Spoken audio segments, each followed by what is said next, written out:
Hello বন্ধুরা, তোমাদের সবাইকে গুড মর্নিং জানাই। আমার সুখিনী পরিবারে তোমাদেরকে স্বাগত জানাই। তোমরা সবাই কেমন আছো? আশা করি ভালোই আছো। আর আমাকে দেখে মনে হচ্ছে আমিও ভালো আছি, আমার ফ্যামিলির সকলেই ভালো আছে। আর দেখো, সকাল সকাল আমরা বেরিয়ে পড়েছি। আমি যাচ্ছি বাপের বাড়ি, মা যাচ্ছে মেয়ের বাড়ি, আর তোমাদের দাদাভাই যাচ্ছে অফিস। আর দেখো, আজকে মিনি ব্লগটা সকাল সকাল শুরু করে দিয়েছে। আজকে মিনি ব্লগটা হচ্ছে, এখন বাজে 6:30। তো তোমাদের দাদা ভাই আজ অফিসে ছুটি নেই, ও বেরিয়ে পড়লো। তার জন্য আমারও বাপের বাড়িতে একটু অনুষ্ঠান আছে, আমিও সেখানে যাচ্ছি। আর মা যাচ্ছে মেয়ের কাছে। তো চলো, তিনজনে তিন দিকে হয়ে যাব। আর একসাথে যখন বেরোতে হবে, তার জন্য একসাথেই সকাল সকাল বেরিয়ে পড়লাম।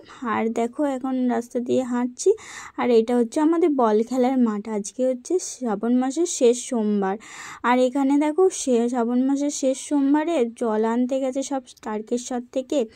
বাঁক রাখার জন্য এই বাঁশের এরকম পদ্ধতি করেছে, তো ভালোই বাঁক রাখা হবে। আর আজকে নাকি এখানে বক্সের কম্পিটিশন হবে।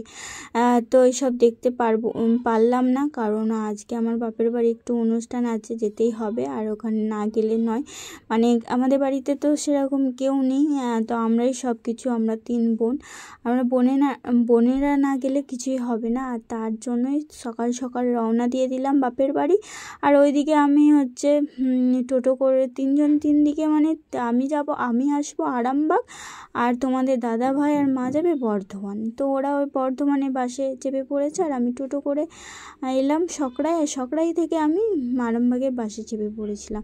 তো চলো, এখন আমি বাস থেকে নেমে আবার আমাদের লাইনে বাসে চেপে পড়েছি। আর এখন আমাদের আরামবাগের নদীটা দেখালাম।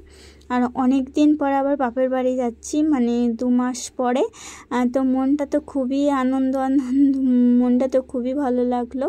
আর হ্যাঁ, তোমাদের দাদাভাই আসতো, তোমাদের দাদাভাই অফিস ছুটি নেই বলে আসতে পারলো না। যাও, ওর কপালে আর নেই হাসা, আর কি করব। তো আরও মনটা খারাপ হতো বাড়িতে থাকলে, দাদাভাই আর আমার শাশুড়িমা যখন মেয়ের বাড়ি চলে যাচ্ছে, আরও মনটা খারাপ হতো। যখন বাপের বাড়ি এসে আরও মনটা একটু ভালো হয়ে গেল।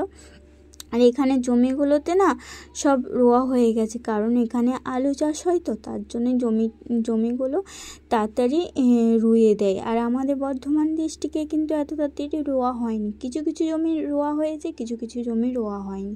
আর তাড়াতাড়ি ধানটা উঠে যায় আমাদের বাপের বাড়ির এখানে, তারপরে আলু লাগানো হয়, এরকমই নিয়ম। আর তারপরে বাড়ি চলে এসেছে। আজকে যেহেতু শ্রাবণ মাসের শেষ সোমবার, তার জন্য একটু শিবের মাথায় জলও ঢেলে দিলাম।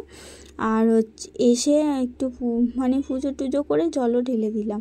আজকে শ্রাবণ মাসের শেষ সোমবার। আমাদের ওখানে তো খুবই, মানে আমার শ্বশুরবাড়িতে তো খুবই ধুমধাম চলছে, কিন্তু কি করব, থাকা গেল না, কোনো উপায় নেই।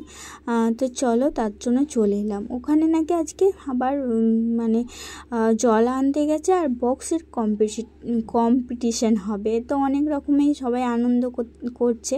আমি থাকতে পারলাম না, তোমাদের দাদা ভাই থাকতে পারলো না, মাও কেউ থাকতে পারলো না, সবাই যে যার কাজে আমরা বেরিয়ে পড়লাম। আর এখানে দেখো, বাপের বাড়ি এসে একটু শিবের মাথায় জল দিলে মনটা একটু শান্তিও হলো।